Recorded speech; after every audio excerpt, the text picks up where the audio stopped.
Kalau you cuma ada 30 saat, apa yang you boleh cakap sampai orang nak continue dengar lagi?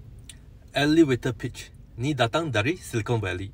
Bayangkan you terserempak dengan orang penting dalam lift. Tak ada PowerPoint, tak ada masa panjang, cuma suara you dan satu peluang. Cara dia mudah, ikut 3 langkah ni. 1. Umpan. Ayat pembuka yang tarik perhatian. 2. Nilai. Tunjuk apa masalah yang you boleh selesaikan. 3. Ajak bertindak. Beri sebab kenapa mereka perlu respon sekarang. Contohnya, "Hai, saya boleh bantu usahawan baru set up kedai online dan mula jual dalam 7 hari. Dah lebih 100 orang berjaya tingkatkan sales 5 angka. Berminat saya tunjuk cara."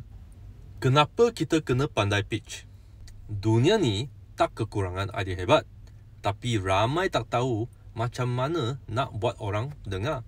Nak berjaya, kena tahu jual diri dalam masa kurang 1 minit. Next time jumpa peluang besar, jangan cuma kata, "Saya buat bisnes sikit-sikit." Siapkan pitch 30 saat you dan tengok hidup mula berubah.